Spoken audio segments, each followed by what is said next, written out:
Welcome to Bigger, Stronger, Faster, the podcast exploring how Shore Capital Partners brings billion-dollar resources to the lower middle market space. This episode is part of a series in which I talk with Bill Clendenen, Charlie Talbot, and Michael Burcham about what makes a great Shore Capital Partner board member. This is a follow-up to our series featuring Bill and Michael on what makes a great Shore Capital CEO. Bill, Charlie, and Michael know what a good board member and a good board look like from deep experience, not just serving on boards, but working as lead independent directors for numerous shore companies, in addition to being executives who have had to manage multiple boards themselves over their respective careers.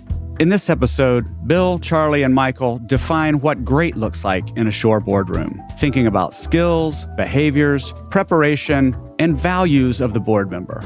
And they outline practical ways for current and aspiring board members to grow to meet that standard. To start us off, Charlie, in your words, what defines a great board member in a shore portfolio company, both in the meeting and between meetings? I think an attitude of curiosity versus judgment is really important in the way we approach these relationships. I think everyone has experience and they have their biases towards what they've done or what they've seen done. And I think it's really important to come into these new situations in the microcap environment with an understanding that not everything's going to be perfect, but what you're trying to do is ask the questions and learn yourself about what is going to be most important over the next number of quarters or years during the hold, and just not making assumptions around your experience and what that leads to in terms of how you build that relationship with the CEO and the team. I love the keeping that mindset of curiosity versus judgment. And Michael, when you think about the range of roles a board member can and perhaps should play in some combination of a complete board, from governance to strategic thinking to sector insight to talent assessment to M&A and integration to capital allocation, risk, or anything else, what matters most from your perspective in terms of creating a great board and perhaps a specific board member? So all of those are really important roles the board's going to play at some point. You're asking me to pick which one when I think there's probably 4 number ones in that group, given the context and time. But I would say of those that you lay out, really understanding the direction of the company and amplifying that direction with insight is probably the most important, because so many of the other things you mentioned are actually outcome measures. And if we only focus on the outcome measure and not the direction or work that gets us there, we never quite get to the outcome. So I would say if I were choosing between those, really understanding direction and how that direction creates the value we're looking for is probably the most important thing, because it really helps achieve the outcomes we all want. And Bill, let me ask sort of a nuance of that question. How does the investment team and the board work together to hit on some of those key competencies where it's not just on the board, but it's also not just an investment perspective? I think where the board and investment team work together in unison with the LID is to help the management team drive results. So it's translating the strategy to results, but as the investment team matures and we understand the growth and value creation plan that we're embarking upon, translating the plan into action with the board's help is critical. And so as I think about how boards play a role is, are we going fast enough? Are we mitigating the risks appropriately? Should we be making an investment now that'll accelerate our growth in a year or 2 years, right? So to give you an example, one of the companies I'm on the board of, we're experiencing a growth stall. And so the question we have as a board is, should we be doing more or should we be doing less? Should we change out people? Should we be hiring more people? And so just helping the board and the investment team think through those discussions is really important. And with the experience of the board, they can help the investment team make that decision quicker to get the results faster.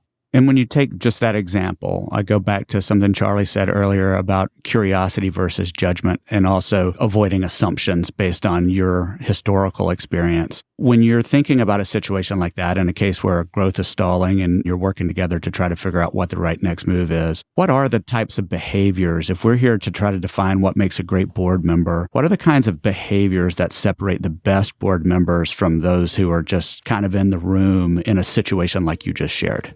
Yeah, I think there are probably 5 key attributes. I'm sure there are more, but for me, there's 5 key attributes to being a really great board member, and in particular, a sure board member. And the first is connection. How often do you connect with management and the CEO between meetings, right? So it's really about being engaged. Are you an engaged board member? One, I think Michael can expound upon as well, because he's seen it across our entire portfolio, but board members who participate in strategy development with management, being a part of that process, helping the plan get refined. I talked about those degrees, turning the compass in a more precise direction as a part of the strategic plan, rather than the board accepting the plan that management's delivered, I think is very helpful. So be a part of that strategy development. Where I think, in my experience, the board members that helped me the most were ones that were willing to help me shoulder to shoulder in talent development and recruitment. And so as I think about board members in my past who've helped me, look, I don't know what a good CFO looks like. So when I can lean on somebody who was a very successful CFO in an urgent care business at national scale to help me recruit my next CFO, invaluable. So having a board member who will be a part of developing that talent is incredibly valuable to me as a CEO. I had a CFO at one of my companies who needed mentoring, right? And we had somebody like Charlie to help mentor that CFO to help them along their journey. So board members who can not only help you recruit and develop talent, but mentor them in their growth as well.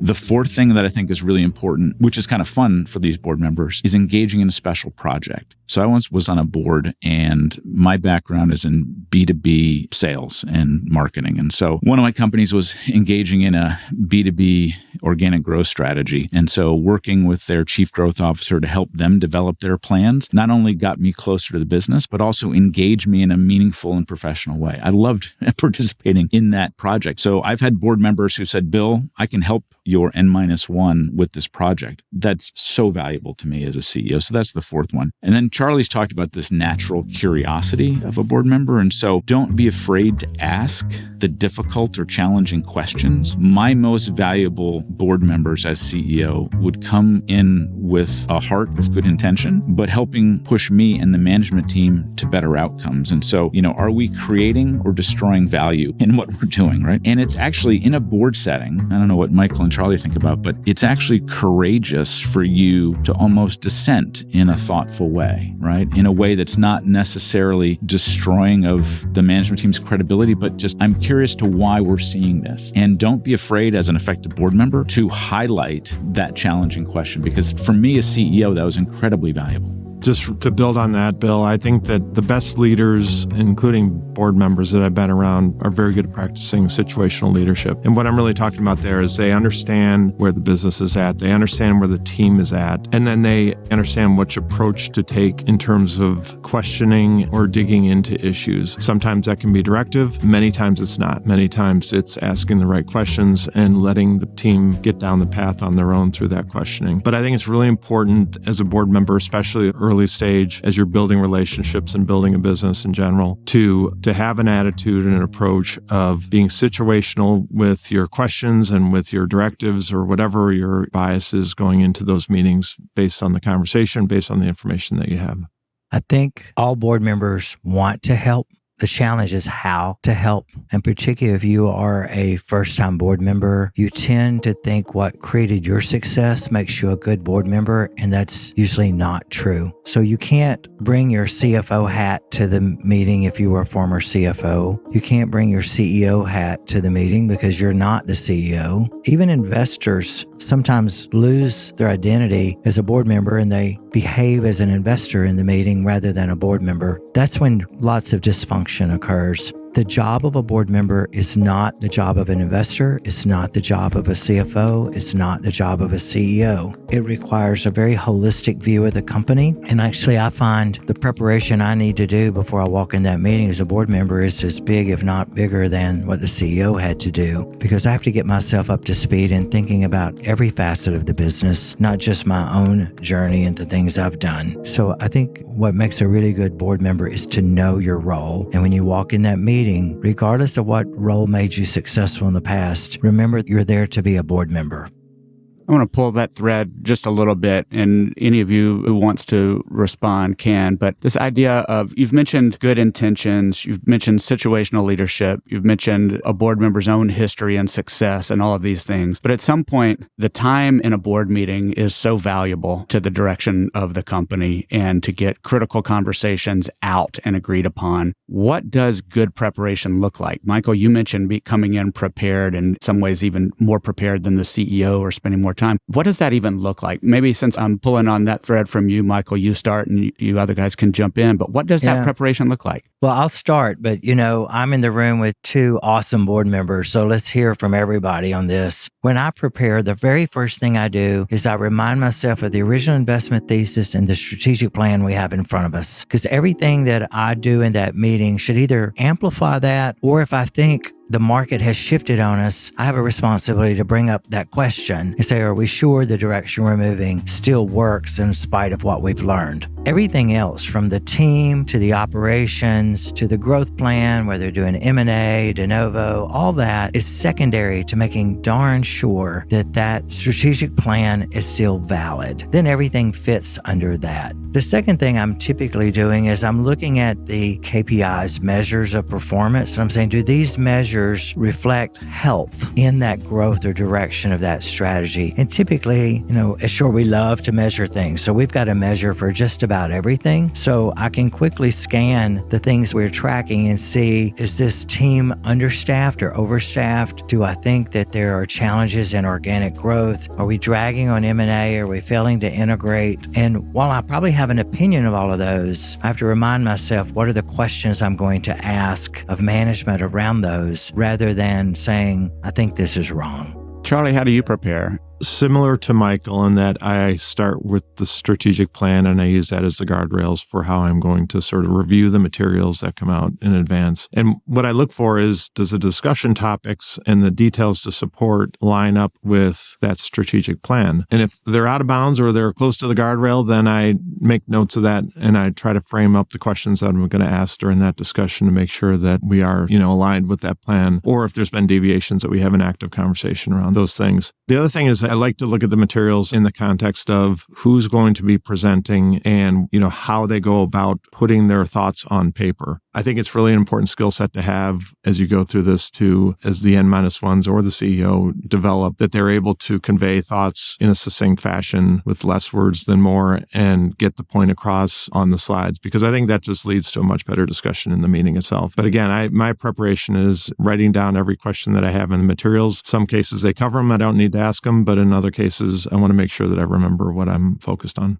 I would agree with both Michael and Charlie's assessment that the strategic plan is critical. And as I think about it, some of the least successful board meetings focus on the rearview mirror versus the windshield. And so as you think about board preparation, I think the sooner you can get past the rearview mirror and focus on the windshield and understand what stories are being told by management, and then helping them not only craft and write that story, but hold their hands or put scaffolding around them so they can accelerate their journey. And for me, the most critical question I'm asking in these board meetings is, how's the team around the CEO? Oftentimes, in my experience, the team the CEO has around them helps dictate how quickly the team is executing on that strategic plan. And so, is that person in that seat capable of continued growth? Are they approaching their limits? Should we consider a new person in that role? So for me, one of the things that I look at a lot, in addition to all the preparation and work that Michael and Charlie talked about, is the team, the team, the team. I think one of the best things that board members can do, because they have pattern recognition, having grown and scaled their own businesses, is understanding, can the person in that seat do the job now for the next 2 years, the next 4 years, or beyond? And so I think for me, that viewpoint is critical in being in the board meeting. When you all think about a prospective or an emerging or new first-time board member, what's the advice you would offer them from a growth and development perspective into that role to being the most successful board member they can be? If you had to just pick, again, one or two things that they should really focus on in improving themselves in this experience, what would those be? Maybe, Charlie, I can start with you. Well, I think to start, the more you can get to know the Shore team, spend time with how the team thinks and operates. Great avenue for that is to attend an operating partner summit. But the more you can build relationships and understand how things work at Shore, the better off you're going to be. You're just going to have a foundation for sort of walking into these situations and understanding sort of how things work. I think it's always really important to get connected with other board members around the Shore ecosystem. And I would really focus on LIDs as a starting point, because as you learn about what it takes to be a good, effective board member at Shore, I think just get an understanding of the people who have had success there and how they think about their roles and what they bring to the table with these roles is really important. So I think there's a lot of opportunity to do that. And I think those who take advantage of it definitely benefit. Bill, what about you? What would you offer as advice for growth and development for a board member, new, emerging, or prospective? I think of two things in particular. Charlie mentioned one about attending an operating partner summit. I think another way to get to know the Shore investment team better is to go on the road and help one of the deal team members work on their investment thesis. So what sector are they going to? What Shore is a very, very thematic investor. And so understanding why Shore wants to invest in this space, but not only just why that particular space, but the process through which Shore makes these investments, I think is important. So it's Charlie said, attend an operating partner summit, go on the road with an investment team member and help them develop a sector thesis. I think the second thing would be is ask to attend a Shore strategic planning session, even if it's not your own board. Just understand the rigor and thought and detail that goes into those. Really, I think will give you a unique perspective on how Shore operates these businesses once they make the investment. And so I think if you're a new or emerging Shore board member, go on the road with the investment team and attend the strategic planning session are probably the two fastest ways to learn more about what Shore is trying to accomplish. I love both of those answers. My advice, if you are a new board member, is seek out our best performing CEOs and the partners of those best performing companies and ask them what makes a great board member for you, because you're going to get some insight directly from a CEO or from an investment partner that will help you be a great board member. I can almost predict what they're going to tell you, but go ask. Interact with them, talk to them, and you'll find out what really helps a CEO and an investment team have a high-performing board, and it's often not what you think. The best thing to do is talk to some of our best performing companies and the investment partners on those companies, and they will tell you straight up what you could do to optimize your position on a board of directors at Shore Capital. So I want to ask one last question as we think about what makes a great board member. We've talked about the relationship and we've talked about what it looks like in the meeting and what it looks like for preparing for a board meeting. I just want to take a minute here to wrap things up and say, from your perspective, what do the best directors do outside of the boardroom, outside of the board meeting to support CEOs, to support the success of a company? Just any insight, maybe Bill, will start with you. Any insight on what the best directors do in the time outside of the meeting? So I look at it from two perspectives. One, as a former Shore CEO, what was beneficial to me? And secondarily, what, as a board member, how I think I can be effective. I think first is having a regular cadence with the CEO. On all the boards that I'm a part of, whether or not I'm an LID or just a regular board member, I schedule calls as an LID every week. But outside of that, when I'm just a board member, I schedule a call every 6 to 8 weeks with my CEO and try to get ahead of challenges that they're facing before the board meeting. So I want to know where I can help. Do they need help in recruitment of a CFO? Do they need help with the organic growth strategy? Do they have a marketing initiative that they're stuck in that I can maybe leverage some of my background and experience in? And so, again, I think it's that constant touch point with the CEOs and management teams between meetings that not only gets you a better understanding of the management and company, but also the challenges they're facing in the growth. And you can then bring that to bear in the board meetings, because when you as a board member can understand how the management is thinking about approaching a problem, it allows you to be a better, more effective board member. I think it's important from an engagement standpoint and a continuity of engagement standpoint. I think that's really important from a relationships perspective. One thing that I would strongly suggest in those situations is for board members to come to the table with a topic for discussion. You know, CEOs in these businesses are so busy. And I think, not the top of their list is to have what I'll call a social call with the board member just to check in. What I found has been super helpful is when a board member comes in, whether it's with an industry write-up or a conference that they'd have been to that's relevant, something to bring to the conversation that creates engagement in that conversation. I think that opens the door to future interactions with CEO.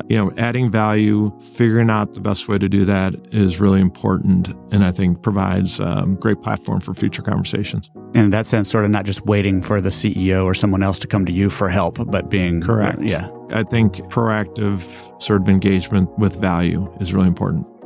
I would amplify what Charlie just said. When I see something happening in the market, an industry report or something I think would help the management team, I try to send it to them immediately and with no judgment, just say, I saw this, thought of you, this may have some impact, thought you might want to see it and see what you think. I would say for me as a board member, what I love to do is to talk to the CEO about 72 hours before the board meeting, and I ask them, what would success look like for you at this end of this board meeting? It's a real clarifying question because there's a lot of things will be discussed, but most CEOs have one or two things in mind when they're walking to a board meeting. This is, I really hope we can get to this topic. I really want to get this done. And if I know what that is, and I know how they would define success for themselves as the leader, if I don't see that topic coming up, or if I feel like we're getting pressed for time, it's much easier for me as a board member to say, I know you wanted to talk about this and we've not made time. Could we pivot to that discussion? That's easier for me to bring up as a board member than often for the CEO who feels they're following a script. So that would be my advice also is, just check in a day or so before, ask what success looks like. You're going to get a really solid answer that'll help you walk into the meeting and offer your best support to that CEO and their team.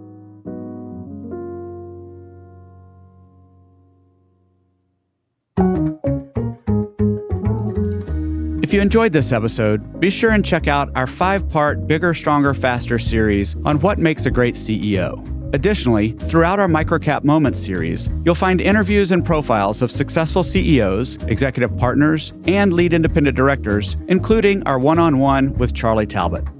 This podcast was produced by Shore Capital Partners and recorded in the Andrew Malone Podcast Studio, with story and narration by Anderson Williams, recording by Austin Johnson, editing by Real Audiobooks, sound design, mixing, and mastering by Mark Galloop of Real Audiobooks. Special thanks to Bill Clendenen, Charlie Talbot, and Michael Burcham. This podcast is the property of Shore Capital Partners, LLC. None of the content herein is investment advice, an offer of investment advisory services, nor a recommendation or offer relating to any security. See the Terms of Use page on the Shore Capital website for other important information.